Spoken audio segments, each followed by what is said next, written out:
Boom. We're live. See if anybody comes in here tonight. It's been a minute since I went live.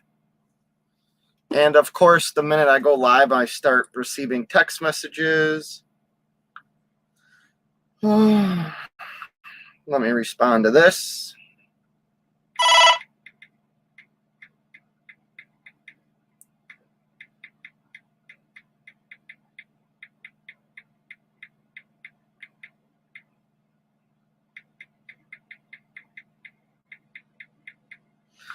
All right, sorry about that.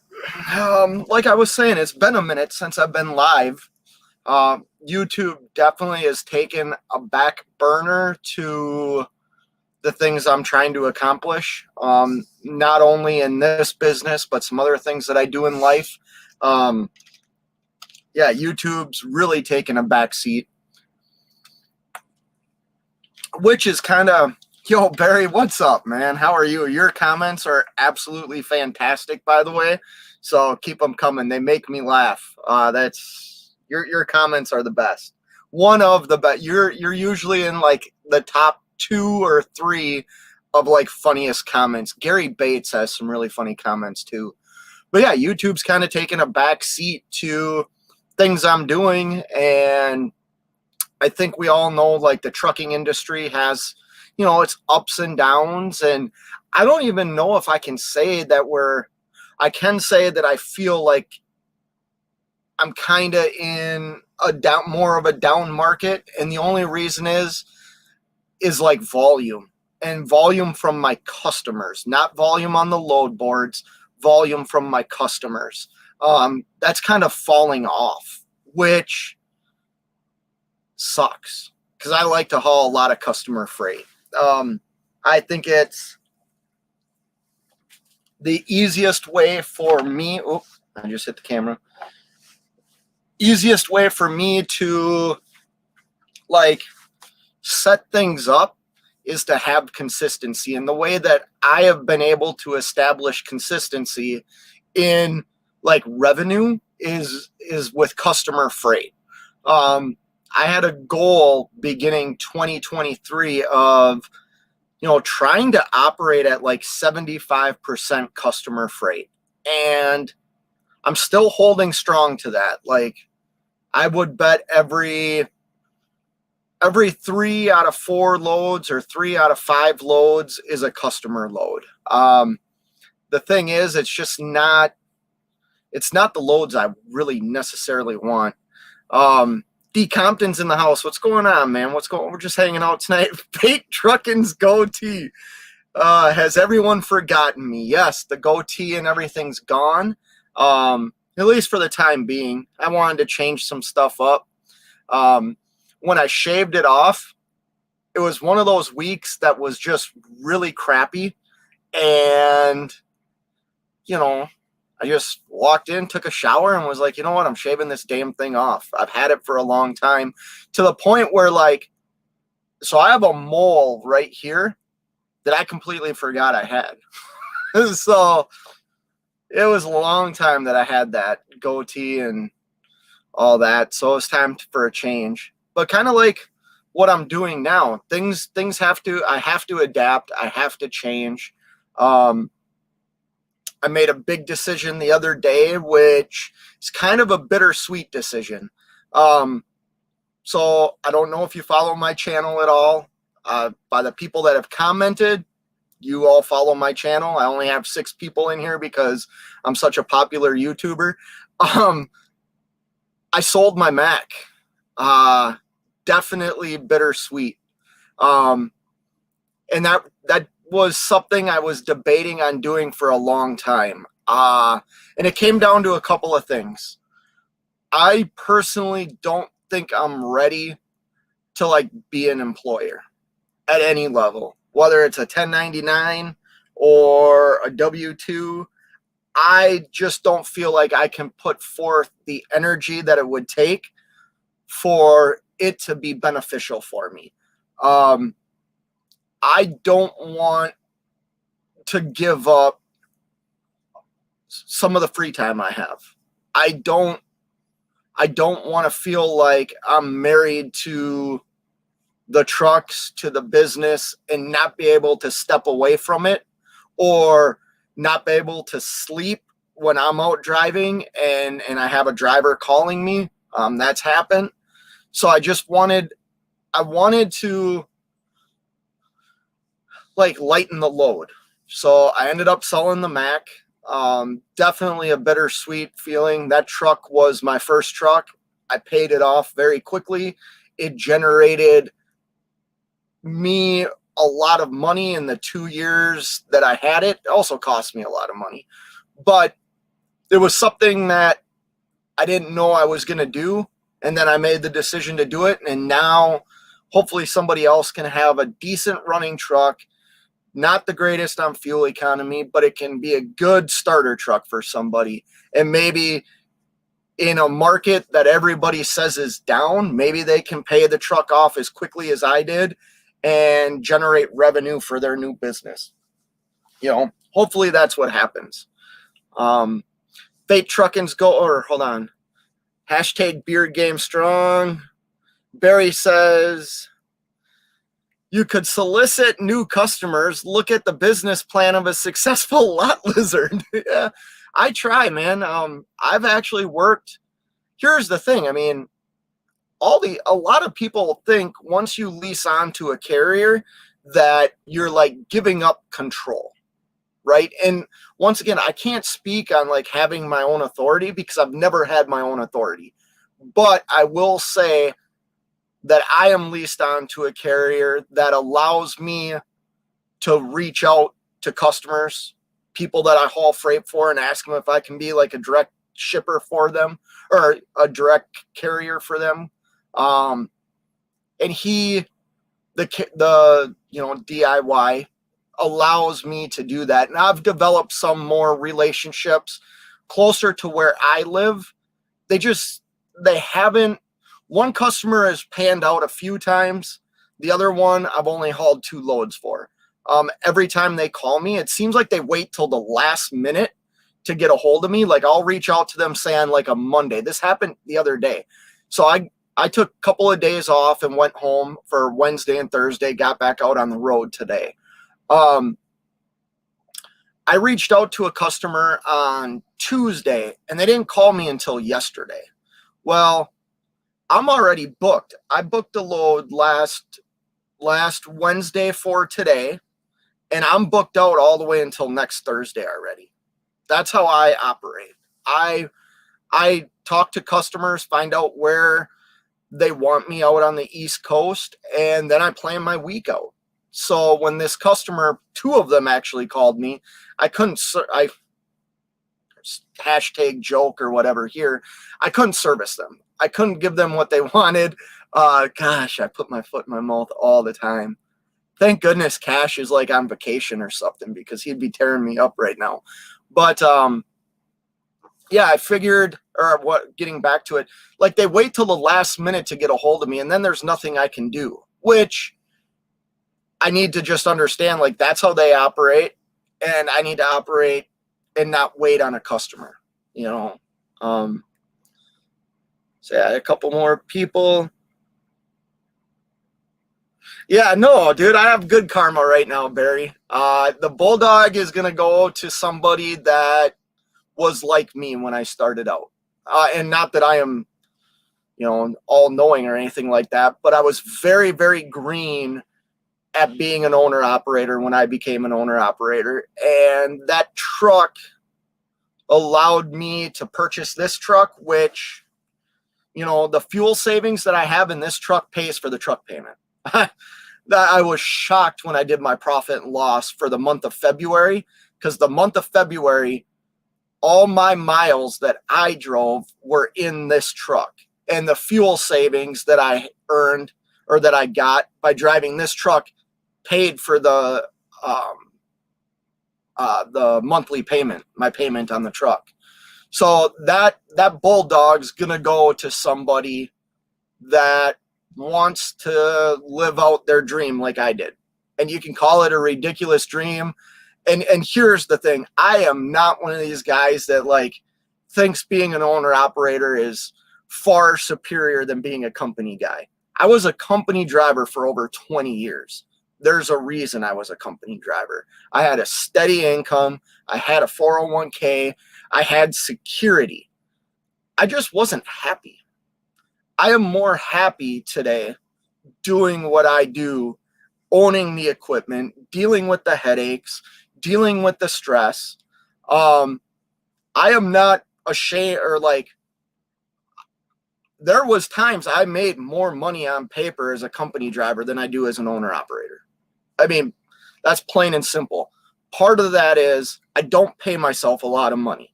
I pay myself enough money for my house expenses and to have a little bit left over. I'm not a guy that pays myself $8,000, $9,000, $10,000 a month. I just don't do that because I don't need it. I let it stay in the business. So I know that Mac will go to somebody that hopefully has the determination and desire to grow something on their own, be their own boss, and see the reward of that. Because here's the thing. I was talking to DIY the other day about what was like the final straw that made me become an owner operator. And some of you might laugh at this.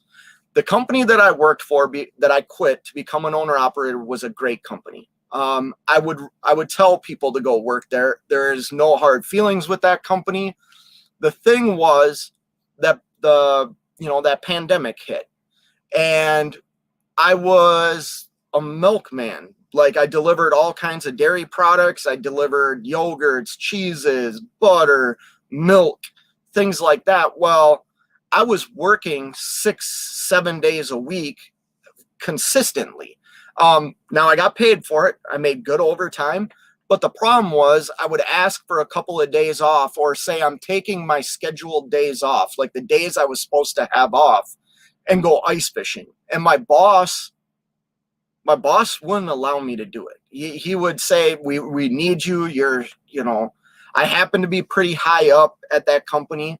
I was very good at what I did. And I wouldn't say they took advantage of that, but they overworked me to the point where, like, I left.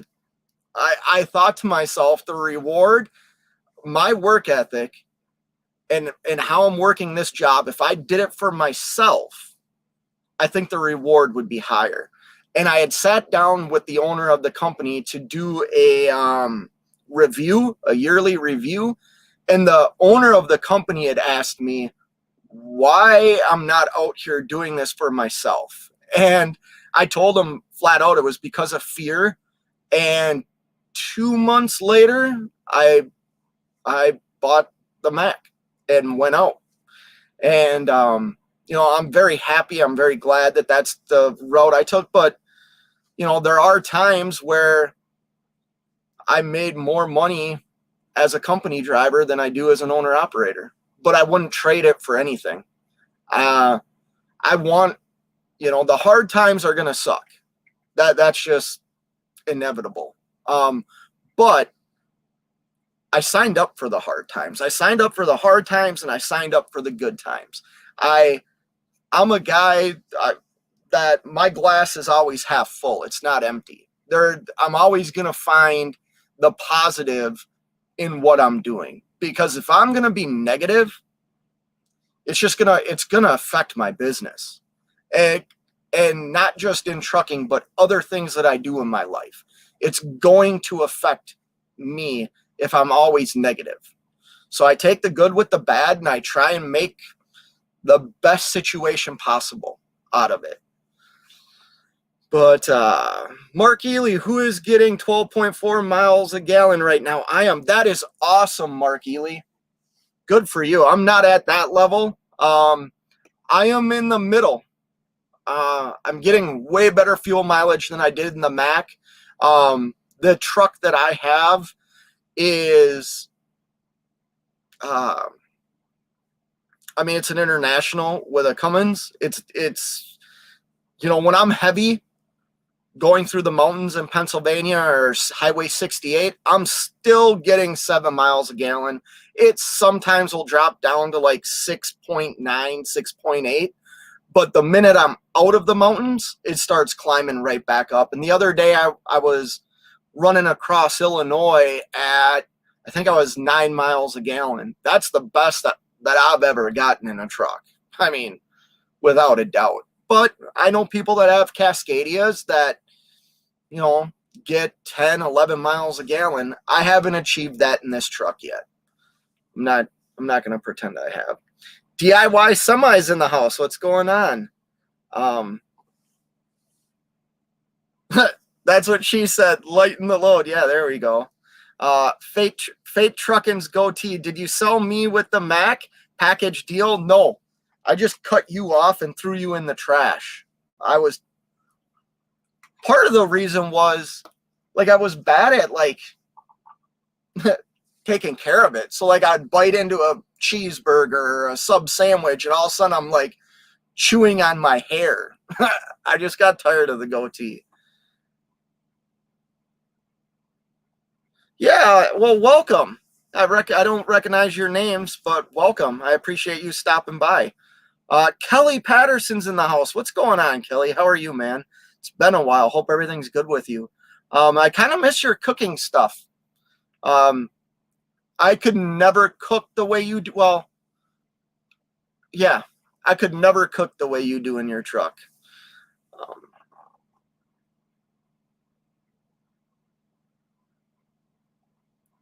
No, Barry, it's not shameful. I upgraded, bro. Like, that Mac was a great truck. I think if you followed my channel at all, you know that I like that truck. And like I said, the bittersweet thing of getting rid of it is, it was my first truck. There was some, like, emotional attachment to a tool. You know, I don't care what anybody says. Cash can make fun of me. DIY can make fun of me. But it was the first truck. I think DIY would say I kind of shocked him by how quick I paid it off, but it was something I wanted, and I wanted to own it as quick as possible, and I paid it off in, I think it was 6 months. I made 8 payments on the truck. But somebody else can do that. Like, even in this market, if somebody purchases that Mac at a certain price, they will be able to pay that truck off even in this market. And if they don't and use the market as an excuse, they're an absolute fool. Because that truck generated a ton of money, and it was a good truck. It just, here's the thing, somebody else is going to get a truck that has a lot of major work done to it that they're not going to have to worry about. Last year, that truck went through a lot of maintenance, and a lot of it was stuff that needed to get done. And then the other stuff was, hey, I have 600,000 miles on this truck now. I'm just going to do this. So whoever gets that truck is going to get a good truck. David's in the house. What's going on, man? How are you? RJ is in the house. It's Minnesota. Is Minnesota or North Dakota a better state? RJ, that's tough, man. So I've lived in both states. I'm from Minnesota. I have lived in North Dakota. I lived in Minot, North Dakota for a few years, working out in the oil fields. Minnesota's, like, hands down better than North Dakota, in my opinion. But that's because I'm from Minnesota. I grew up in, like, northern Minnesota, so I'm used to forests and trees. And when I moved to North Dakota, there was like one tree in the community. Now I will say, like, Devil's Lake area is great for fishing, walleye fishing in North Dakota. But if I had, you get to western North Dakota, and that's a pretty nice area.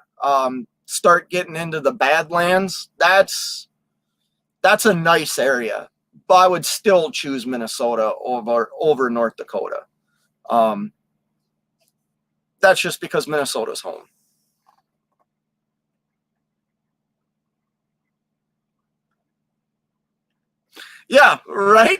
See? Yeah, that's what I'm saying. If your mind went to the gutter, imagine if Cash was here.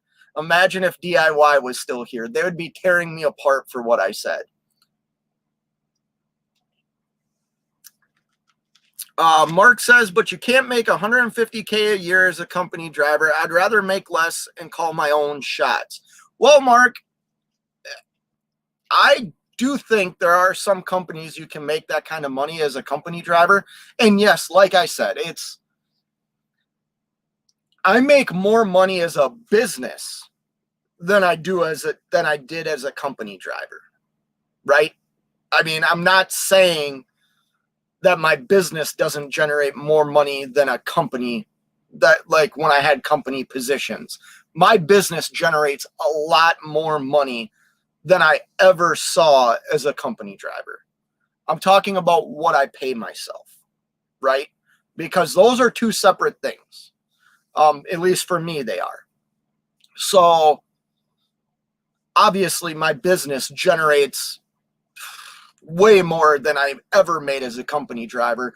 But there are months that I don't, I mean, I pay myself the same. I pay myself the same every month. I'm not going to try and hide that. Like, I pay myself the exact same every month, whether I work or not, right? Like, I have enough capital in my business that if I don't work, I still generate a paycheck. I'm a salary employee. But yeah, there was months that I had huge numbers as a company driver. But I was just being told what to do. If this doesn't work out, I think my driving career might be done. And you know what? I've put in 25 years. Oh, hit the camera again. I've put in 25 years in this industry. I'm 42 years old. If this doesn't work, which I don't know why it wouldn't, but if it doesn't, I'm just done driving. I'll find another job. I have other skills. I think if this doesn't work, I'm just done. I'm done being a truck driver, because I don't want to be forced to do the things I don't want to do in this industry ever again. Because I know what this industry has cost me. Even as a company driver, even when I went local, it cost me a lot. It cost me time with my family. It cost me relationships with my daughters. They've always known me as a trucker, but this industry has cost me a lot, and I think I'd just be done. Fake Trucking's goatee. Anyone missing me yet? No, we're not missing you. Jerome Jones, I'm still not used to you not having the beard. Yeah, it's different, right? I found the fountain of youth. A lot of people say I look younger. My daughter was shocked, so I didn't send my daughter a picture. I did send my wife a picture after I shaved everything off, my goatee. Gutter. After I shaved my goatee, I sent my wife a picture, but I didn't send my daughters a picture. And my youngest daughter was I walked in the door and she looked at me like, what the hell did you do? Hold on a second.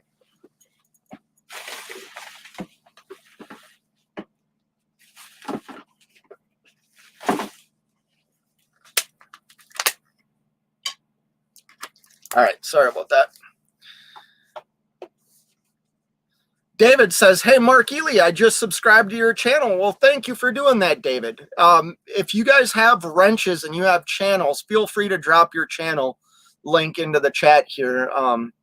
We're all out here, I use the word hustling, but we're all out here trying to make a living, trying to do the best we can for our families. And if some of us have some YouTube channels, let's support them. Because here's the thing. You're going to get, if you watch trucking YouTube right now, you're going to get like recruitment videos for companies that you should never go to. And you're going to get some people that are very happy with the way things are. And then you're going to get another set of people, content creators that just bash the trucking industry. Mark Ely, I do not know him personally, but based on things I've seen in other channels that I watch, like he's a successful business owner. You know, that'd be somebody to maybe ask a question or two to, you know.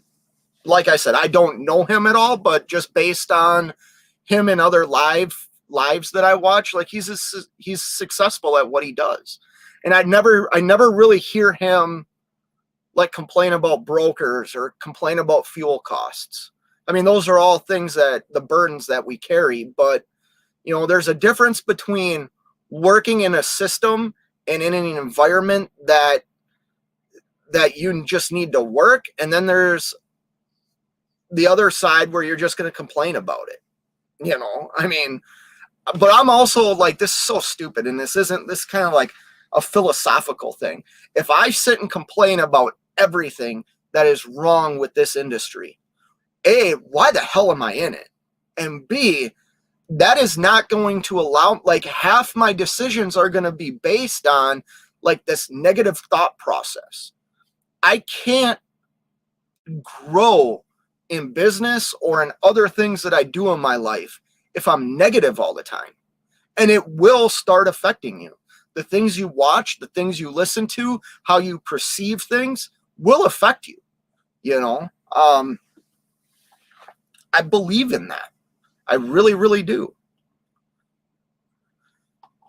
Skinny Peters, I'm new here. What's the point of all this? Skinny Peters, you're not new here. I have seen you before. You don't like me, so that's all I have to say to you, Skinny Peters. Mark Ely says, well, thank you. I'll be doing some content very soon. Yeah, keep it going. David says, awesome, Mark. D. Compton, you're preaching tonight with the company versus owner-operator.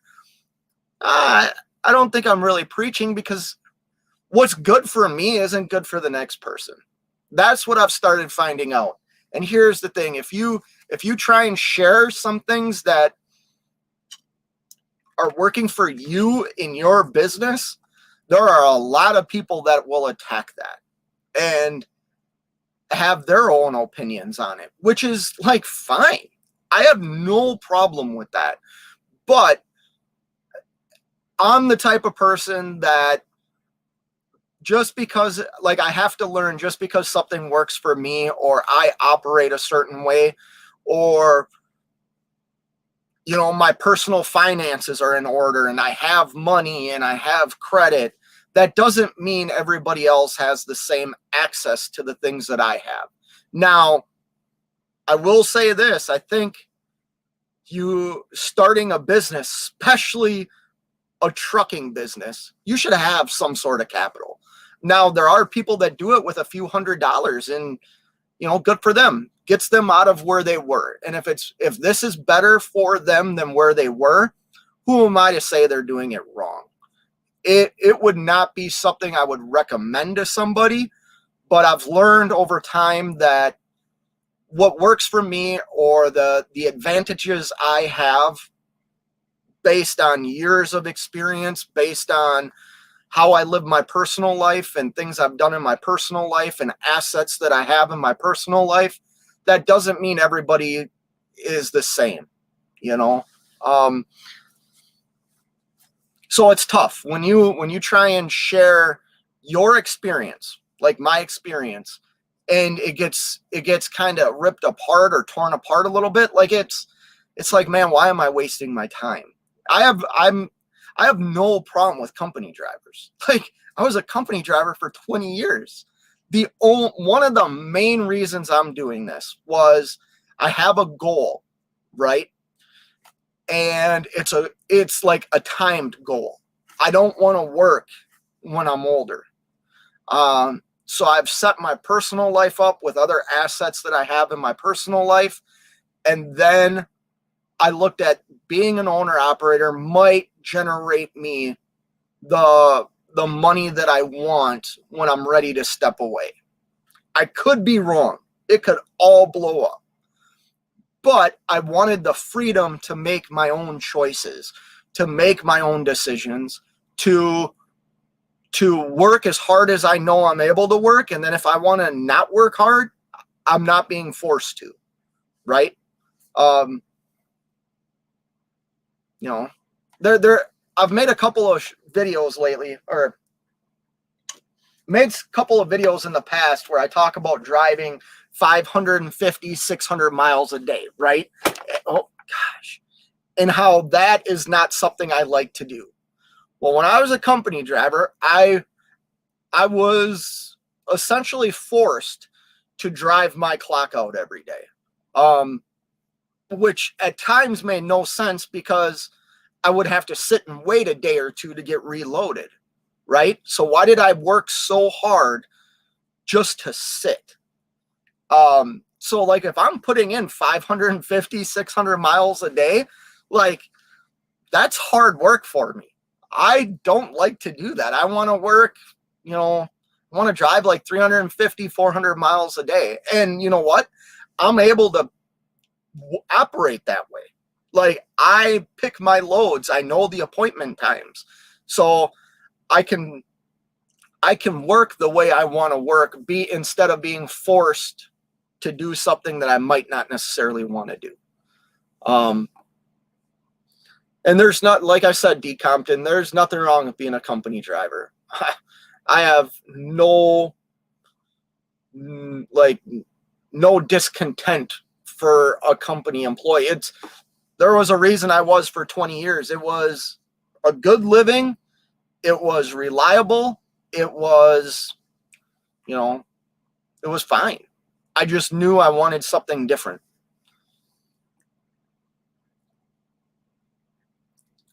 This inappropriate fetish you have with walleye seems to be an issue. Barry, I love fishing, man. I love the outdoors. I love ice fishing. I love open water fishing. I enjoy the group that I fish with. I've shared before, I am the youngest by like 18 years, I think. Well, Greg's closer to my age, but he's still older than me. And he doesn't come on every trip. He doesn't come fishing on every trip, but gutter. I enjoy the outdoors. It was something I did a lot of when I was a kid, growing up where I grew up. And then as I got older and I moved to the cities, it was something I did less of until probably like 6 years ago is when I really got back into being in the outdoors and, doing the camping, doing the fishing. I hunted when I was in high school twice. But, I've thought about getting into hunting and stuff like that just because I enjoy the outdoors. Mark Ely says, at David, I just subscribed to your channel. Okay, David's got a channel, so everybody go over there too. Kelly Patterson says, well, sometimes people forget the benefits you get as a company driver can add up to be tens of thousands more than what you would see on your paycheck. Oh yeah, Kelly. Hey, but then you know what, Kelly? Like, I can play devil's advocate there. And yes, benefits are a great thing to have. But you know what? Like, I look at my health insurance that I went out and got myself.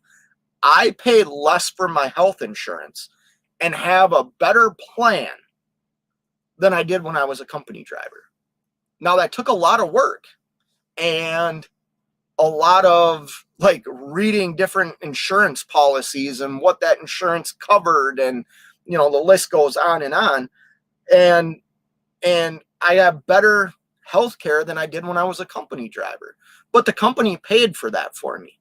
I think they paid a percentage, but my percentage that I paid was more than the $650 that I spend on my own health care. But it's hard to, 401ks have company matches, 5-6% and stuff like that. Like, that's free money. I wish I would have used that benefit more when I was younger. I didn't use that benefit when I was younger. I mean, the the first driving job I had, I was a Teamster for 13 years, you know, so I was all about the pension. Like, I remember being 20 years old and going through a contract renegotiation, and a lot of people wanted to strike because they weren't giving us a lot of hourly pay, but they were bumping up our pension pay big time. And a lot of the older guys that were getting closer to retirement, or maybe had 10 years before they retired, that's what they really wanted. And I agreed with them. But then after I left that company, when I got other driving jobs that offered 401ks, you know, I didn't put as much in as I should have, because the company would match, you know, 5-6%, and I should have just always tried to do that. And I didn't, because I thought I needed the money. But yeah, you're right, Kelly. There's nothing wrong. I mean, there are a lot of benefits that go into your pay. You know, it's not just what you bring home. The benefits are a lot. You are 100% right. WCF Invaders in the house. What's up, Fade? I'm still debating on a new truck versus a used truck. I got a 2015 Freightliner Cascadia with an ISX. I have to do 55 miles an hour to get 9 miles a gallon. I get 7.25 at 70 miles an hour. WCF Invader, like, that's a good truck. I would say the people like Cash, DIY Semi would say the fuel mileage is because of the Cummins motor. I bet the Detroit does do better, but I don't really know. I will say, if I'm running 70 miles an hour, I ran 70 miles an hour last week out to Pennsylvania, and I have an X15, and I got 7.8 miles per gallon, and I had, how much? I think there was 34,000 pounds of product in the trailer. Maybe it was 32. But yeah, I know a guy that just bought I think he bought a 2017 Freightliner Cascadia, and I want to say he was 25,000 pounds, and he had called another person I know and said, yeah, I'm getting 10 miles a gallon. You know, that was driving through, I believe, Iowa and Minnesota, and he was getting 10 miles a gallon. I don't get that in this truck. Kelly Patterson says, but here's the thing, WCF Invader. Like, if you buy a truck that can pay for itself, and what I mean by that is with the fuel economy, I don't know right now. Like, I made a decision to buy a new truck in the beginning of the year. I do have a little bit of buyer's remorse, you know.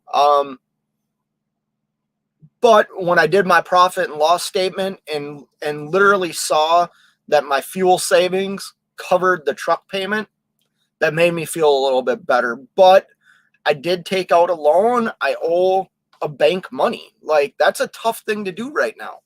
There's a lot of people that would tell you, you know, keep your revenue. Don't spend your reserve that you have, the actual cash that you have. Try and build on that. You know, I don't know what the right move is. I'll say this, that I made a move beginning of the year. January 17th is when I bought this truck. You know, and like I said, I'm glad that my fuel savings alone is covering the payment, because if it wasn't, I'd probably feel a little bit worse than I do. Kelly says, I'll get back to cooking in the truck soon, finishing my physical therapy. Well, good, Kelly. I hope everything's good with you, man. I didn't see you in live feeds for quite a while, and then I started seeing you around, so I hope things get better. Skinny Peter says, I get 9 miles per gallon of lube. Come on. Oh, God. Here we go. Trucking Across America. I don't think I've seen that name before. Hashtag Title Gang, as Cash says. Title gang. Okay. Is that what Cash says? I think Cash says winning gang. Doc Holiday's in the house. Hey, old man. Hope Chick's good. You're doing everything correct. Well, I appreciate that, Doc. I feel like things are okay, man. Here's the thing, like fuel's coming down. Fuel has come down and kind of stayed there. It fluctuates 5-10 cents sometimes, depending on where you are, but it's not $5 a gallon. With my discounts, I'm paying. Sometimes it's if I took IFTA out of one of my fuel stops the other day, and I paid $2.97 for the fuel. Like after taking IFTA out, I think pump price was $2.30 is what I paid with my discount. So fuel's coming down. Rates, some areas rates are holding strong. Other areas they're being gouged. LTOs are the only way to go. It's hard work, but worth it. Doc, it is hard work. I just got done. I have a video that's taking forever to upload. I had 1 pick, 9 stops on the last load that I did. It picked up on a Saturday and finaled at 11:30 in the morning, Wednesday morning. Tight appointment windows, but it pays, and a lot of people don't want to do that. I mean, 9 stops sucks, but it pays, and it pays better than anything else in the area that I get that load from.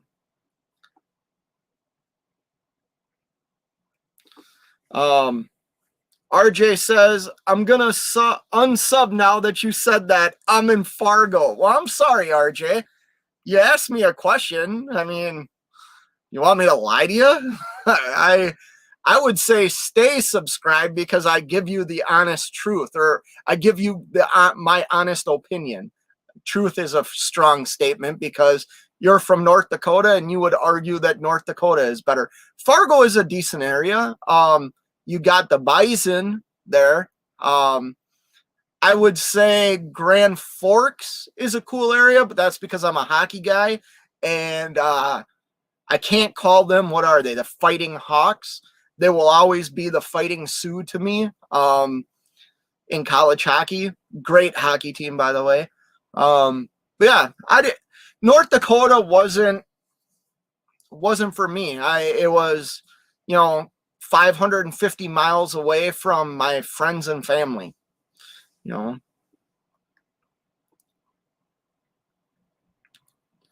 Kelly says, evening DIY. I have an inner ear damage, not flexible, but the techniques physical therapy has taught me to lessen the frequency. What the hell, Kelly? What happened? That's crazy. I hate it, like when my ears ring and stuff. I couldn't imagine having like ear issues, ear damage. That'd be tough. I remember shooting some guns with some buddies, I don't know, probably 4 or 5 years ago. And even with like ear protection on, my ears still rang after we were done. Barry says, I wonder what type of offers you would have gotten from the goatee on eBay. I just had read something that somebody bought like a lock of somebody's hair. Forget who it was, but yeah, people do that. That's crazy. David says, how are you doing, bro? Who you talking to, David? I'm doing good. What company pays $150,000 a year for a dry box? I only have to 250 days. I'm assuming you say work 250 days. Well, Mark, like Kelly had said earlier, your pay isn't all like just on your hourly wage. And I'm not saying I don't know. I never made $150,000 a year as a company driver, but I wasn't far off. I mean, the best year I had as a company driver, I was at like $90,000. That was my pay, not including all my insurance, all the other things that company gave me. But that was the most I ever made as a company driver. A lot of times I was in the 70s, a W-2 employee, which, like I said, on paper, I made more at that company than I do here, like running my own business. Now, that's not to say that my business makes less than that, because my business makes far more than that. But on paper, I made more as a company driver. And I'm not like trying to cause an argument, because what you're saying is accurate, Mark. I couldn't generate what I generate working for a company. But I also didn't have any of the headaches. If I broke down somewhere, well, they would get me in somewhere and get it fixed. I didn't have to worry about, do I need to replace my turbo? Do I need to do this? Which some of that I could argue is after 20 years, I worked for a company that if I needed to add coolant or oil to my truck, they made me go get a mechanic. Like, that is such a disservice. And what I mean by that is, like, you kind of don't learn some of the things you should know, like when you become an owner operator. So, like, I have learned over time to try and do more of the work on my truck myself to save me money, because these shops are so expensive and they don't even do the work right half the time. At least that's been my experience. But no, Mark, like, I find it hard to believe that you could be a W-2 employee driving a truck making $150,000 a year. But once again, like, I have no problem with being a company driver. If you want like security and, all that, yeah, like I could make an argument on why being a company driver is at times better than being an owner operator. I could make that argument, but it's not what I want to do. And that's what this is about, right? It's not about what the next guy wants to do. It's about what I want to do. And just because this guy wants to work for, company A and I want to be an owner operator, like, we're the same person. I just want to do things differently,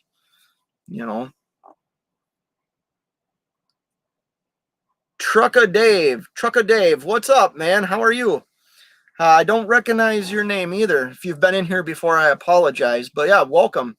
We're just hanging out tonight. It's Friday. I got some downtime. I pick a customer load up tomorrow morning.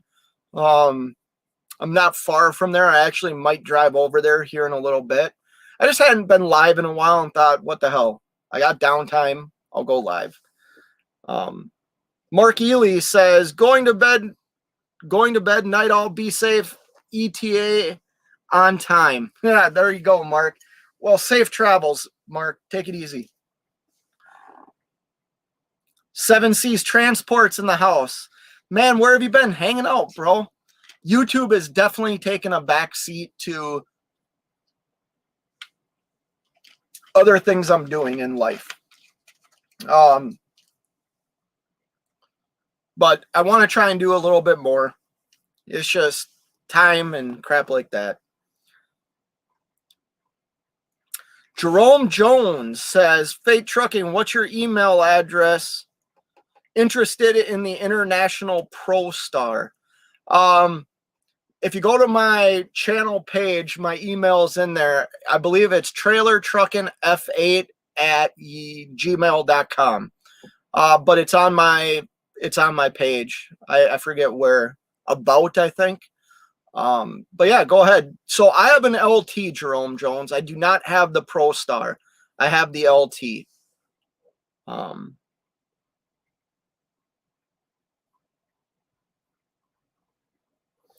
21 watching and only 12 thumbs up. Hey, 12 thumbs up's good for me, Griff. Like, that's good for me. Kelly or Jerome is hoping Kelly's getting better. Yeah. We all are, Jerome. We all are.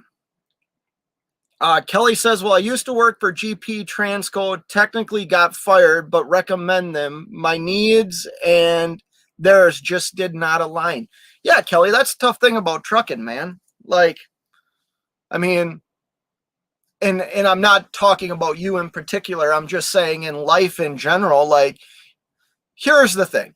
Like, let's say I got injured or I got sick, right? Well, I do, like, I went out and got my own, like, disability insurance and crap like that.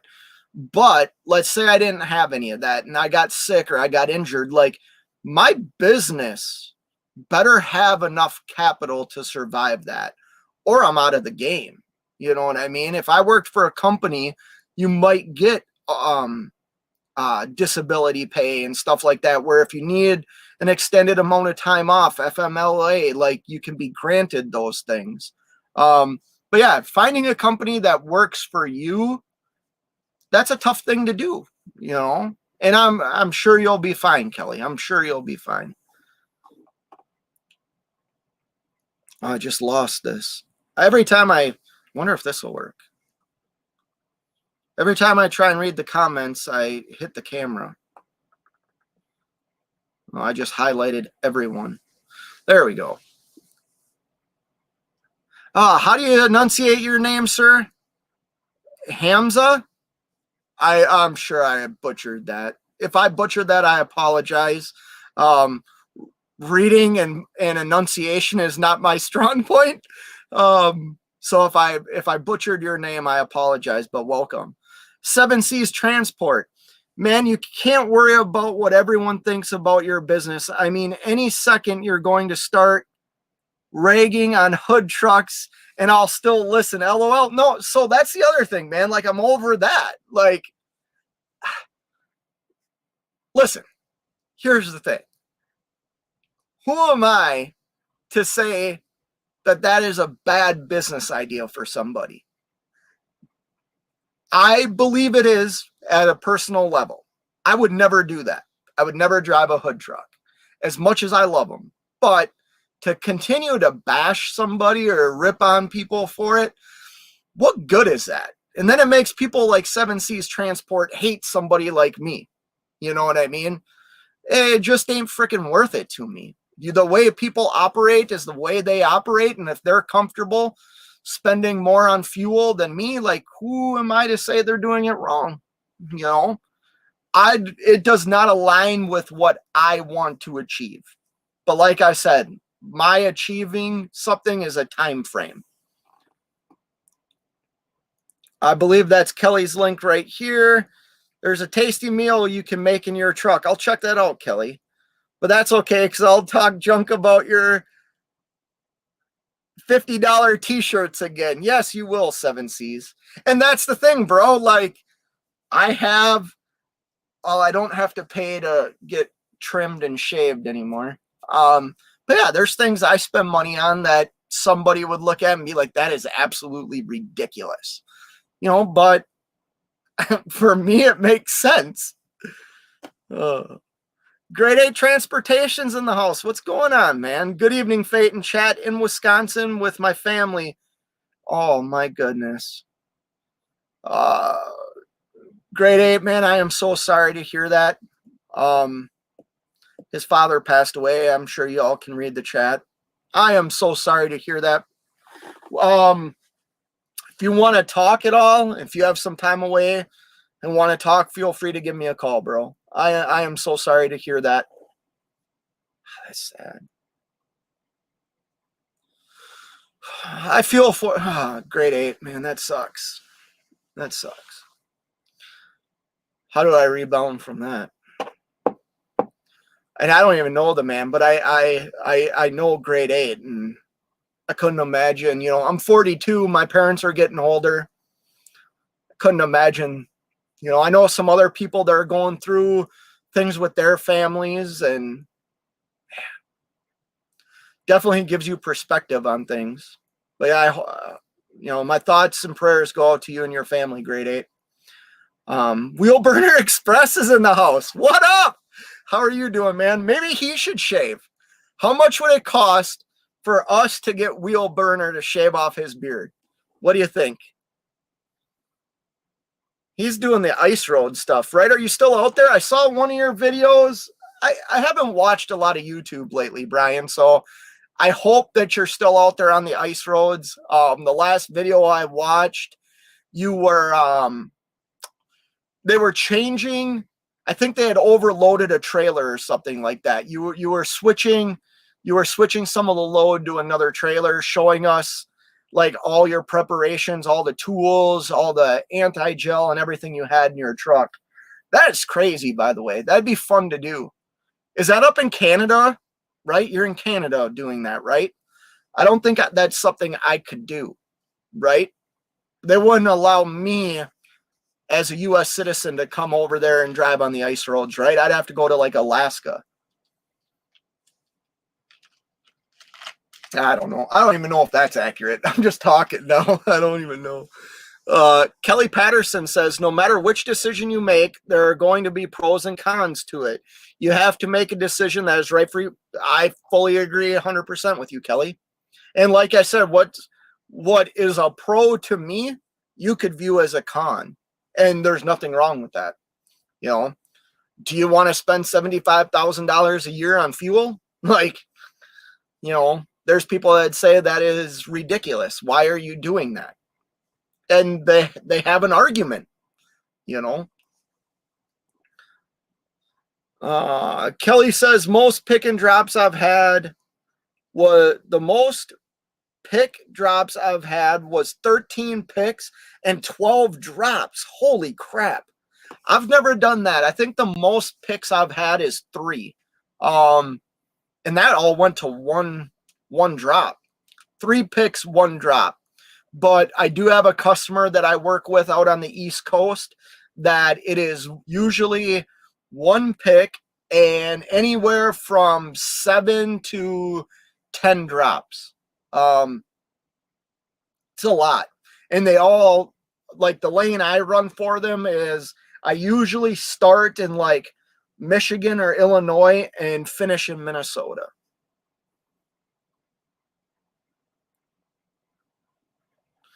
Marty said, you said you were never going back to a TA again. What happened with that? Well, I'm not at TA right now. And I have gone back to TA. Not for all my fuel. Every now and then I'll get fuel there. I just refuse to buy anything inside their store. Because sometimes my fuel discounts are cheaper at TAs than like if I'm in a certain area. However, if it's like a 3-4 cents difference in like Mud Flap or my other fuel card versus the TA, I won't go to the TA. Just because I think their business structure is just messed up. Everywhere else I go, so I happen to be at a Quick Trip right now with a K. And I walked in there and was like, hey, can I get a shower? They just gave me a shower. Now, granted, it's $8, but it's stuff like that. I could never walk up to a TA counter and say, hey, can I get a shower? And have them just give me a code, They just handed me the key here at Quick Trip and said, yeah, just make sure you throw the towels in the basket for us. Don't leave them on the floor. I'll come back to this truck stop because of that service that they provided me. That's customer service. You want people to come in the door at truck stops and spend money, right?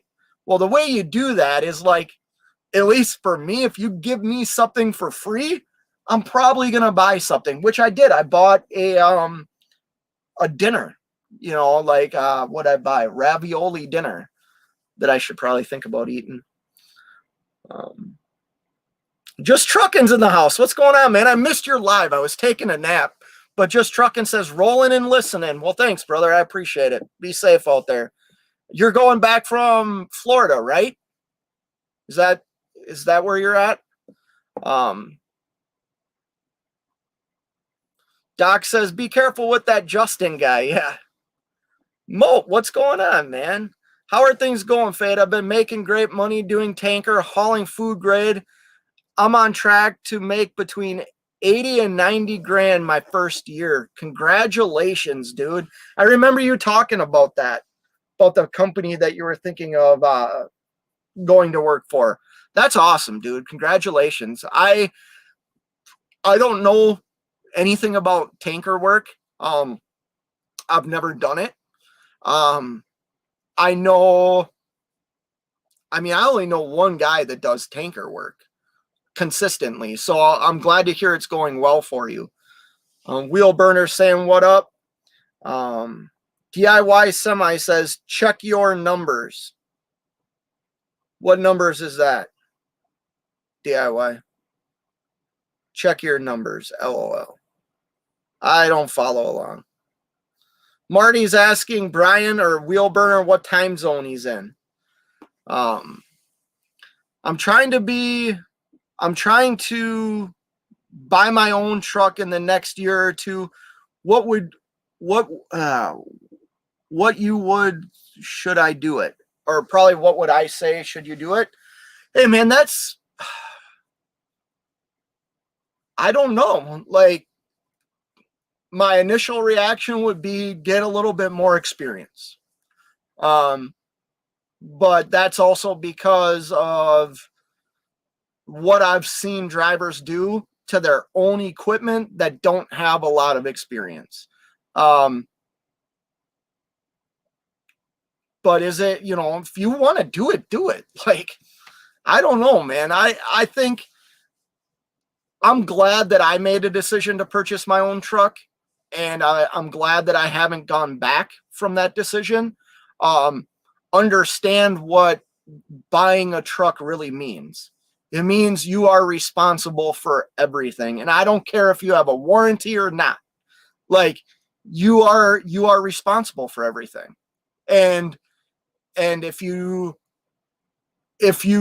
operate it like it's a company truck, you're going to have problems. I knew a guy that never greased his truck. You know what I mean? Bought a truck and never greased it. All of a sudden he needs new kingpins. He needs all kinds of things. You know what I mean? And that's just because, he didn't think about it.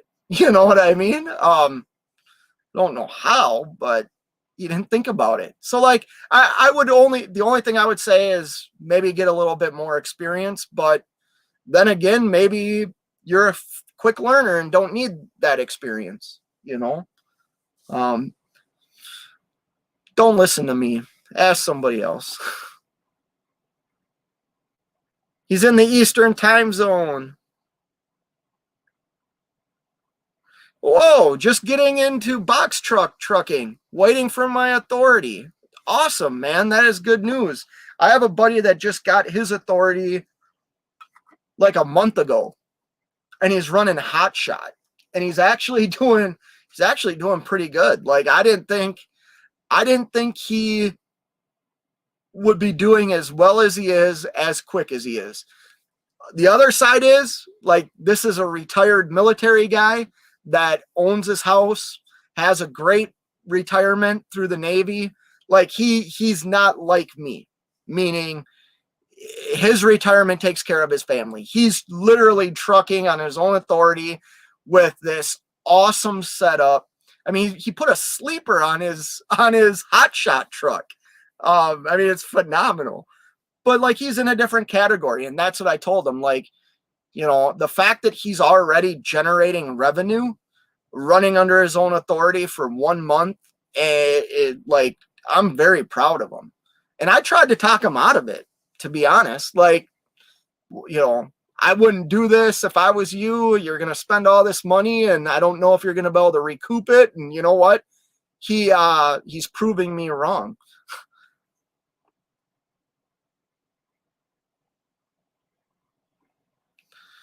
Barry says, at Wheel Burner, I'm thinking Young Fate Trucking needs a truck cat. Hell no. Does Dar have any connections? I do not need a cat. I do not want any responsibility. I can barely take care of myself, let alone an animal, and not a cat. Hell no. Not even a dog. I would, I wish I could bring my dog with me every now and then, but then I would have to stop more and do things for the dog that, I want to, like, if I want to keep running or if I want to take a nap, I don't want the responsibility of a pet. It would be nice, but I don't want one. Pigtail says, Fade, I appreciate your passion for learning the industry from a different perspective and responsibility. The fact that you're willing to share your expenses is truly a selfless act. Very helpful. Wow. I appreciate that, Pigtail. Thank you very much. It's the truth. It's the truth. And like I said, it's hard sometimes to, here's the thing. If I choose to do YouTube and I choose to put out whatever I choose to put out, everybody has a right to critique that or disagree with it. I am not like about censorship. Like this is how I feel about censorship, right? And I'm not talking about like companies that have a right to suppress what we might want to say, right? Like they're a company. When I signed up and checked the box on terms and conditions, I opted in to censorship. I can't argue it, right? But here's the thing, like when I was growing up, my parents wouldn't let me watch or listen to certain things, right? And I would always find a way to watch it, or I'd always find a way to listen to it. Music being one of them. I think we all know I like rap music. I like that, right? I like hip hop. My parents were like anti hip hop and anti listening to that style of music. Still something I love today, and we joke about it as a family now. But when I chose to have kids, and they got older into their teens, obviously I'm not going to let them watch like, pornographic stuff or things like that. But I didn't censor them from what they watched or listened to, because I know the influence of, this is going to sound so stupid, like art. And I believe like cinema is art. I believe music is art. And I know the influence, positive and negative, that those two things have had on like my life, right? Because like I get into rabbit holes and watch or listen to certain things, and I'm crazy that way. But I chose not to like really censor what my kids watched or listened to. And I would say, one's almost 19, the other's 16 or almost 16, and then the stepson's 17. I think that it's been fine. They know when it's appropriate to maybe curse or listen to a certain song loud. They're not going to do it in the middle of public. They're not going to be listening to like Eminem or, I don't even know. My youngest daughter listens to like very strange music. I don't even know what type of like genre it would fall under, but like some of the lyrics are kind of dark, and she's not going to turn that on in the living room with grandparents over, right? But if she relates to something in that music, I feel like she should have a right to listen to it. So I didn't really censor my children that way. I don't know why I got on the tangent of censorship. Oh, it was about the selfless act that Pigtail said about being honest. Like, why try and suppress like the truth of my experience, or try and really like change it? Doesn't help me, and it doesn't help anybody else. And you know what? YouTube has helped me as an owner operator. The people that I watch have helped me. I have learned some valuable lessons and some valuable skills from the people that I watch on YouTube.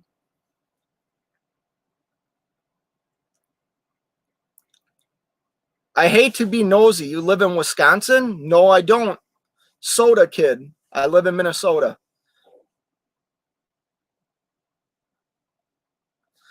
Kelly says, I work for Legends now and have private disability insurance. When blank went sideways for me, I spent and putting, Cobra. I just pay my dues. Yeah, see, that's the great thing, Kelly. That's how the company that I was in the union with for 13 years or however long it was, I ended up getting laid off. And I still paid my union dues, and like my Cobra insurance was next to nothing. And I ended up getting called back, but that, like I said, man, there's benefits to everything. Just because I do something a certain way and it works for me, like the way that I do things is working for me, I want to share that, but I need to like maybe rein in the idea that it's the only way, right? Because it's not. I don't even know of like the numbers, but there's millions of us out here and we all do things differently, you know.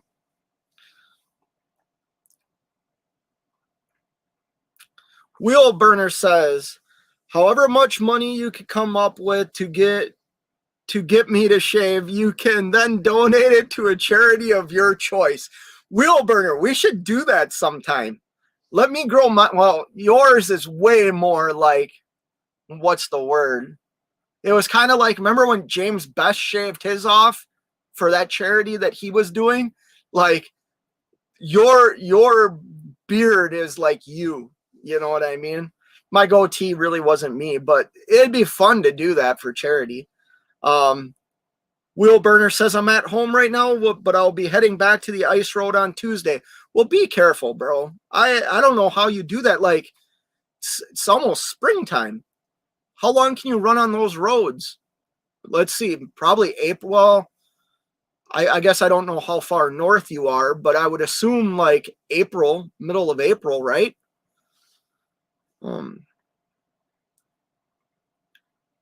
Wheel Burner Express says your company would have to be contracted by one of the Canadian companies is working on the ice road in order for you to do it, Scott.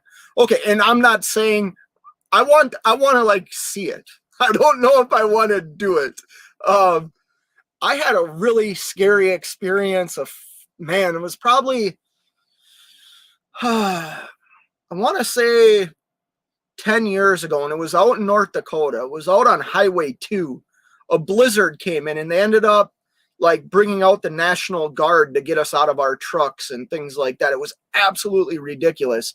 But the conditions were like, that was the only time that I've been like very scared driving. Like no matter what I did, I couldn't keep the truck straight or at like a good speed. You know what I mean? And I know that probably plays a role in what you do, maintaining a certain speed to be able to climb hills and crap like that. I don't know though. I've never done what you're doing, Brian. Kelly says, one thing I miss driving on West Coast and Southwest is Quick Trip. Yeah, Quick Trips are awesome, man. They're great stores.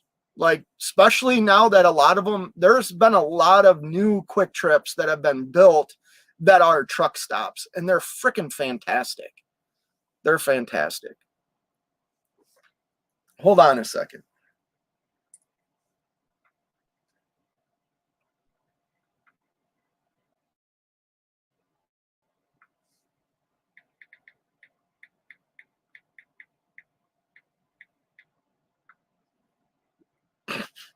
All right, sorry. Barry says you are world-class, famous YouTuber. Free showers and free coffee for fate. I am so not a YouTube celebrity, but give me something for free, and yeah, like you kind of got me. You know, like I don't know. Free coffee is important. Like, here's the thing. I know this is so ridiculous, but you pump all that fuel, you know, you go in, you should be able to get free coffee, free shower. You know what I mean? It should just happen. Now, I didn't pump fuel here or anything. I just walked in and they gave me the key to the shower room, which was nice. No, Will Burner, Dar does not need to hook me up. I do not need a cat.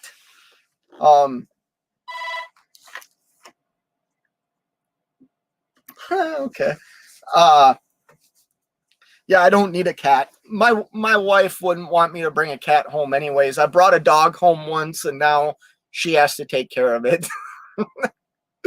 The dog's hers though. Here's the thing, like I went and rescued this dog. Well, it was us three. It was me, my wife, and my stepson. And I wanted a dog. And I woke up and started Google searching the humane societies near where I live. And I rescued a dog from the Humane Society, thinking, great, I got a dog. Well, this dog now is totally her dog, doesn't leave her side, you know, but she rips on me for that, about bringing a dog home. Seven Seas Transport says, do you still got the Mac? I just sold it the other day, Saturday. Or no, Sunday. I sold it on Sunday. Actually just deposited the check for it the other day. Yesterday, I think, or maybe it was whatever day. I don't know. I don't even know. But no, I sold the Mac, and I had talked about that a little bit earlier, Seven Seas. Definitely like a bittersweet experience. But I know it's going to be, I know it's going to be used the right way, and hopefully somebody else gets the opportunity to drive a truck that was reliable and has had a lot of work done to it, and they can live out their dream if they want to be an owner operator. Mike Cook's in the house. How you doing, brother? Just hanging out, Mike. It's Friday night. I don't pick up until tomorrow morning. I'm about a half an hour away from where I need to be, so I actually think I'm going to head over there here in a little bit. Geez, it's already 10. Holy crap. Nomadic Brits in the house. Who stole the beard? Yeah, the beard got shaved off. I don't know. It was probably 3 weeks ago or so, you know.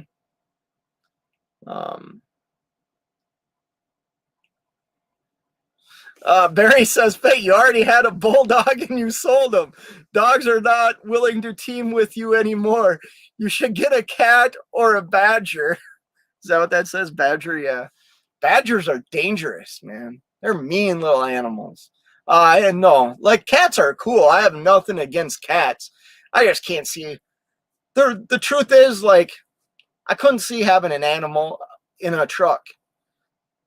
I don't want the responsibility. I don't want the responsibility. A pet ferret, they freaking reek. Don't ferrets stink? And don't they have like those sweat glands or whatever they're called? Look at who's in the house. Crazy Uncle BOC. Man, BOC, I'm glad if you're still here. I really hope you are. Your videos that you're putting out lately are off the hook, dude. They're off the hook. They're hilarious. What's crapping, young man? We're just hanging out. I'll actually be up in your neck of the woods, I think Thursday. I'll be in Massachusetts. I mean, not that far away from you. Making any money? Yeah, we're making money, man. I haul a lot of customer freight, BLC. So it has stayed very consistent. I used to run right by like your area. I mean, I don't know where you live, but I used to run up into Connecticut a lot, in different parts of Connecticut, from like Maryland area and New Jersey. And I haven't done that lately because the rates, they've like slashed them. Now, I did notice the other day that they're kind of going back up in that area. But yeah, that's an area I kind of run, BLC, is out by you. And the funny thing is, I'll watch your video and you'll be in like Iowa.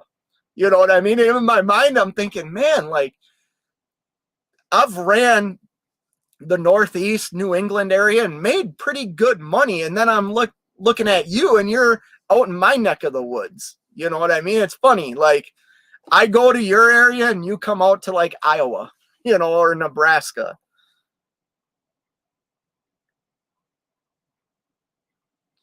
Everybody's saying hi to everybody. Marty asks, can you get a Mack with a Cummins? Not that I'm aware of. They have the MP8s and MP10s. It's a good motor. Like, that MP8 was a good motor. I'm sure you could like switch motors and drivetrain and tranny and all that and put whatever motor you want in a truck. But no, they come with the MP8, at least the Mack. Well, I know Mack Anthems do too. And it's a good motor. It's the same motor as the Volvo. A lot of the parts are interchangeable. The one thing that I really liked about that truck is it was fully integrated, meaning it had the Mack motor, the Mack transmission. The problem that I have with this International is it's not integrated. Cummins doesn't make a transmission. So it's the Cummins motor with an Eaton transmission. Good truck. Like, it's a very good truck. It's just I miss that. And here's the thing. Some people argue, like, why do owner operators think they need a scan tool, and why do they think they need to do regens and stuff like that? I would argue because it's an easy way to find out issues you're having with your truck. If you try and force a regen and your truck won't regen, well, then you know you probably have some sort of after treatment issue, or your seventh injector is bad, or you have a NOx sensor, dozer valve. You know, there's so many things that I think these scan tools do help us with. But here's the problem. When I run my scan tool now, I have to run it on, am I running it on the engine or am I running it on the truck? It's not one thing like it was on the Mack. I have different things that I have to do now when I run a diagnostic check on the truck, because like I said, the truck's not integrated. But it's a good truck, and I should make a video about it because I'm actually really pleased with it. Now, the first week I had it, the turbo actuator went out. So like, I was scared that I bought a lemon. I'll just be honest. Like, I was scared I bought a lemon. Now we're, you know, a little bit more than a month in. And I mean, the only thing, I got a new turbo actuator and that was it. The truck it's a good truck. And I did some research on these trucks before I bought it. I know a couple of people that have these trucks. They gave me a lot of information. They shared with me like their IFTA returns and stuff like that, because that was the biggest thing. I wanted a truck that averaged a certain mile per gallon in the winter and in the summer. And the fact that I'm getting in the middle sevens in winter, like on winter fuel, man, that's pretty good for me with the loads that I haul, the weight and where I go. That's good. Now, like this LTL load that I brought back last week, I made a video talking about protecting my revenue. And what I meant by that was there's loads that generate really, really good revenue. And if you're an owner operator or a business owner, like, you know that, like, there's certain products you might sell that generate your business really good revenue.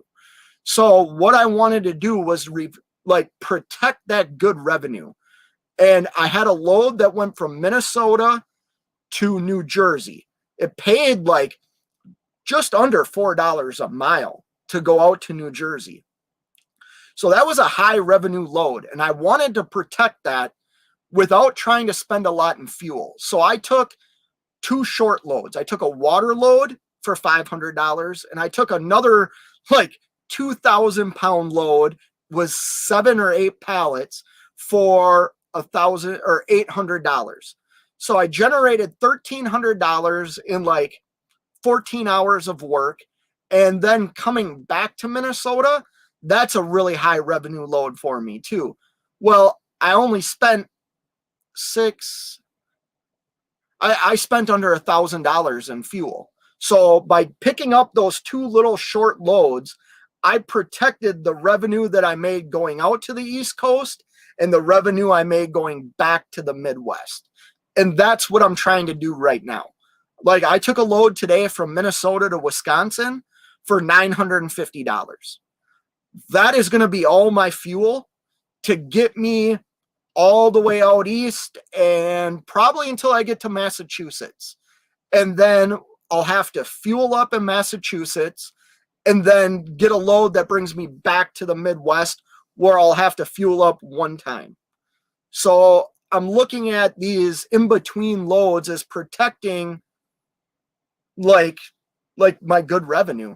I don't know if that makes sense. This is like the first month of really trying it out, just because, like I said, when BOC was in here, I used to run out to the East Coast and then do like 300-mile loads from like New Jersey to Massachusetts and things like that. And they were paying like $1,400. Well, now those loads are like, I've seen some for like $1,200. That's still a good rate. But when you get out on the East Coast, you have tolls, and you have some pretty expensive tolls. A bridge is going to cost you $40, $50. George Washington's like $75, $90?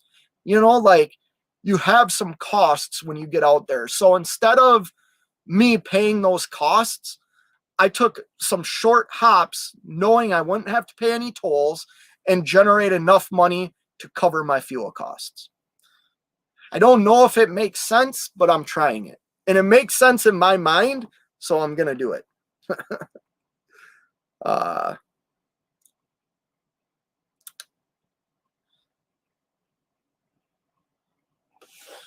BOC says so BOC, don't share shit like that, bro. Like, I know exactly what you're talking about. So BOC says my new honey hole is Omaha, 200-mile radius. Yeah, see, you're in my neck of the woods. I know right where you're talking about. I mean, not the actual places, but you're right, man. Like, I know those are good areas. And you got a great load going back, or that load that you had where they forced you to go back to the shipper. Like, you made good revenue on that for having to return the load. No, stop DIY. Wheel Burner says, the only issue I have with a fully integrated truck is that anything goes wrong, you have to take it to a Mack, or you will fully integrated Volvo, you have to take it to Volvo.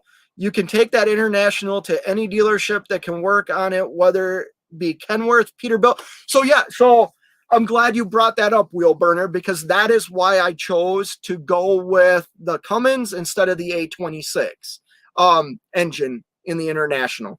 There's a couple of shops in my area where I live that work on Cummins motors and work on Eaton transmissions.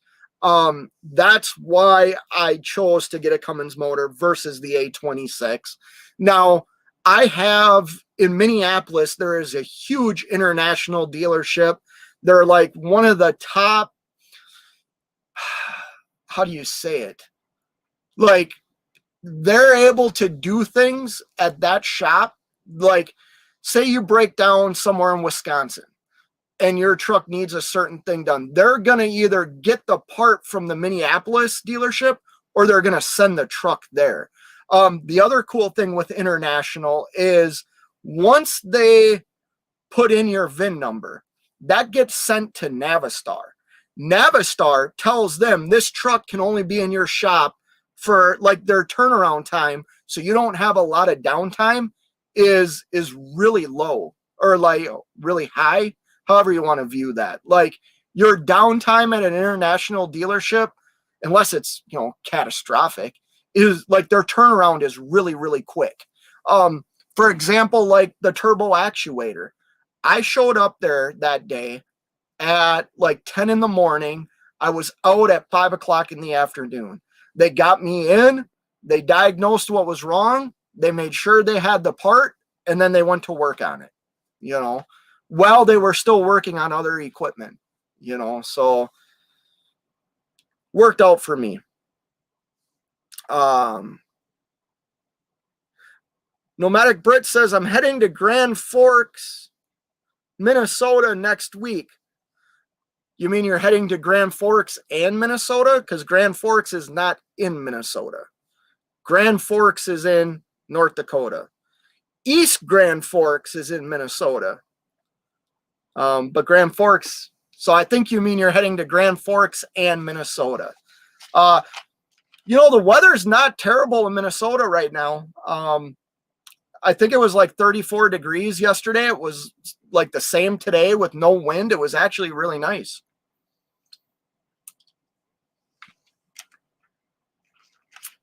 How is Texas as far as rates and loads, etc.? I don't really run to Texas. I don't know, to be honest with you. All I've ever heard is you can get money going into Texas. Getting out can be a problem. I've only been to Texas one time as an owner-operator, and I actually deadheaded to New Mexico to leave that area. But that's a lane I don't run. I wish I could answer that for you. Check like Dallas, I don't even know where to go in Texas. Somebody here might know where to go. I wouldn't even know where to tell you to go in Texas, except South Padre Island, which is absolutely fantastic. Barry says the multi-stop strategy you have been using seems to be very profitable. It is very profitable. Even if they cut the rate, because it is a customer, and I mean, it is profitable, and it's good. It's consistent work. And when I'm able to take customer freight out east and then take customer freight back to the Midwest, it pays like very well. Now it is all multi-stop. Like even the load I'm picking up tomorrow is a multi-stop load. One pick. I believe I only have 2 drops though. 2 drops out east. But then I'll have a couple of days where my customer won't have anything ready until Friday for me. So I'm going to have to figure out what to do out there. Now I've already booked it out. Like I already know what I'm doing. I book out. So I got home on Wednesday. On Thursday, I booked all my loads. I knew that I had a customer load today. I have a customer load tomorrow. And then I booked myself all the way until next to be ready for my customer on Friday out east.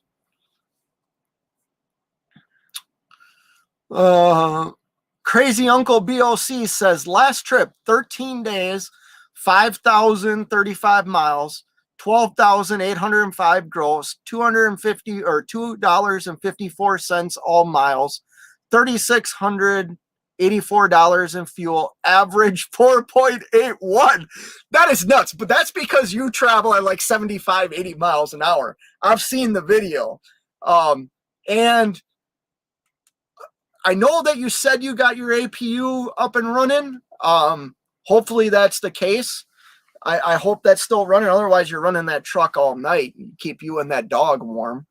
But yeah, I mean, I would look at that as decent revenue. I mean, if you're getting 250 on all miles, and here's the thing, like you're a smart guy. I know YouTube gonna rip me apart for saying that, but like I know that you're a smart guy just because of how you articulate certain things, and you're a business savvy guy. So like if that works for you and your business, like I would consider that good,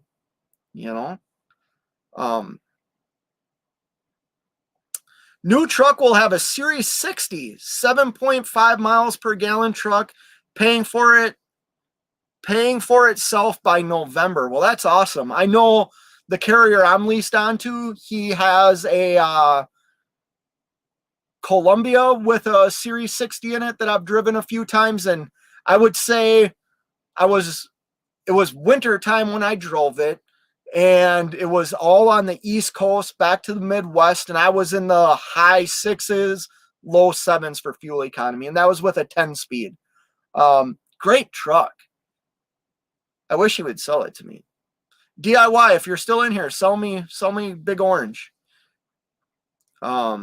Nomadic Brit, East Grand Forks, my mistake. Yeah, East Grand Forks, man, you're out in the boonies.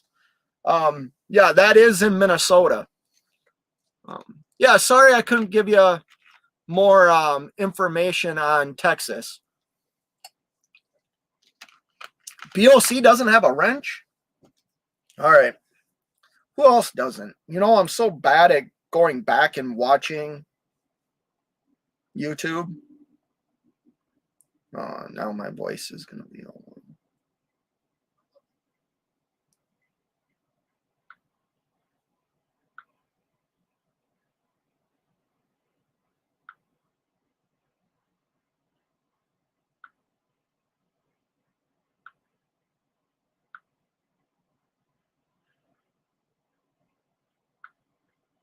All right, there we go. Sorry about that.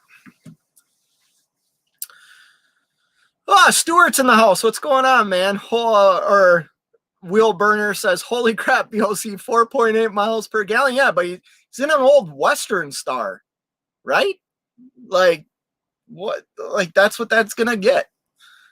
But like I said, like 7 Seas Transport pointed out earlier, I'm not going to bash on that stuff because what works for one person might not work for the next, and might, you know, who am I? I'm nobody. I drive a freaking International. You know, I bought an International. People will make fun at me for that.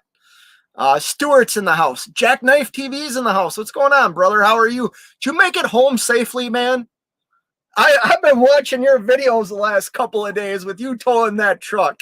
Did you make it home safe, Jackknife? DIY says Ghost. Yeah, DIY. What guy needs 4 trucks sitting in their driveway? You know, it's okay to part ways with one of them. You know, I'll take you know what? I'll take both, either one of the trucks that has the Series 60 in it. And I know you got 2 of them. So I'll take either one. Fighting Sue's in the house. What's going on, man? We were just talking about North Dakota, their hockey team. I wasn't making fun of anybody, Scott. No, I'm not saying you were making fun of anybody, Brian. I'm just saying I would have. and here's the thing. I'm obviously not making fun of BOC at all. I happen to be somebody that likes BOC. I find them funny. And anytime people can like kind of change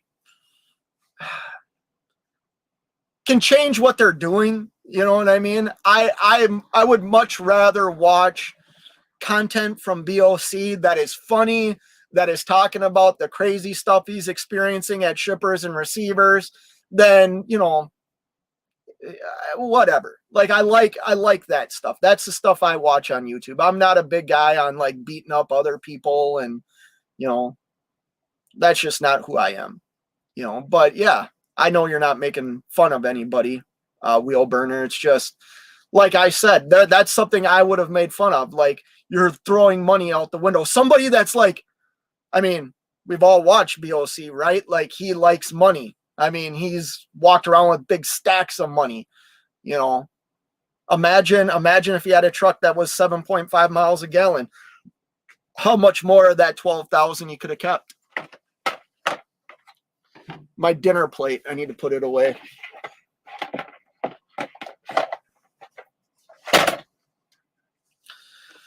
Oh. Well, good. I'm glad she's parked. I mean, I'm not glad that your truck blew up on you in a few months ago, but I'm glad you got it back. I'm glad that saga's over, Jackknife. Now just focus on that T680 next gen and what you're doing, you know. BOC says buying a new 2007 Western Star in April, and yeah, green APU is finally working properly. Well, good. Good. I know that was like a problem for you. Also says next year I'll end up getting a RGN and hauling all that brand new John Deere equipment out into Iowa.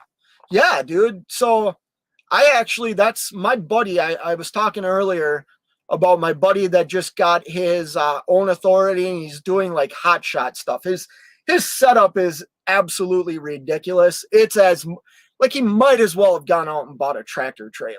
Like his setup is just insane. And he knows somebody, he knows people that work at a John Deere plant that has told him about certain things he can haul. And he also knows somebody that builds like RVs in Minnesota that get shipped down to Florida and South Carolina. And I know he's going to start hauling freight for them too, which is crazy to think because he's only had his authority like 1 month. I don't know how he's able to do it, but he is. Nomadic Brit says, BOC, are you going to take on contractors or are you just staying on your own? I'm not going to look ahead, but based on, and I'm probably talking out of my ass here and I'm probably going to regret what I'm going to say. I would say that BOC is probably going to stay by himself just based on things I've seen in his last couple of videos and some of how he feels about what happened. He made such a great comment. Here's the thing. He made such a great comment in one of his old videos, and I don't mean to be kissing BOC's ass. Like, he's probably laughing, or other people are laughing, but he made a great comment. He would have contractors calling me. He didn't want to answer the phone. Like, that is real. That is absolutely real, and that's something that a fleet owner has to do. Like, they have to answer that phone. And he had made a comment about, like, if you lease on here, he wants you to be independent. He's not your teacher, which is vice versa of what I dealt with. I leased onto a guy that's like, hey, I will teach you some things. I will get you up to where you are now, right? And then I'll back off and let you do your thing. And that's the difference. You know, not saying that people shouldn't lease on to somebody that wants you to be completely independent, because we should be. We're independent contractors. We should be independent. We should know how to do things on our own.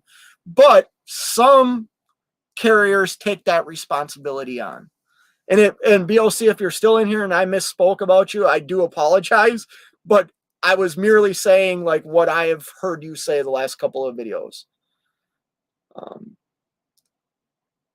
Sterling says, big goals. It's almost midnight here, Scott. It's time for me to go to bed. Keep up the great work, brother. Love what you're doing. Well, thank you, Wheel Burner. You take it easy too, Brian. Be safe out there. Barry, love hauling equipment. I've never hauled. Well, that's not true. I haven't hauled like heavy haul equipment. I have hauled equipment, but not heavy haul equipment. Uncle Beals, no more contractors unless it's a favor for someone that needs one. There you go. So I didn't misspeak. Good. Plays on the freeway. Hey, hey, hey. You're spot on. You know where I'm at. Well, you shared it with us, man. Like, you shared it with us. And you know what? Like, I would have failed leasing onto you. I needed a little bit of that teaching. After 20 years of being a company driver, you thought I would know it all, and I didn't. And I realized that pretty quickly. And I'm glad that the carrier I chose to lease onto was willing to teach me some things, you know. But anyways, you know what? I'm going to get off here. It's getting pretty late. I want to call home. I appreciate everybody stopping by. If you haven't already, hit that thumbs up for me. I'll do this more. I really enjoyed talking to all of you. It's nice to see some new names in here, and some people that I'm very familiar with. Barry, if you're still in here, keep those comments coming, man. But it is a sad day.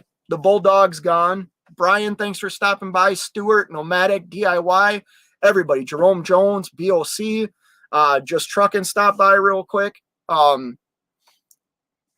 So, yeah, I appreciate everybody. And, yeah, take care.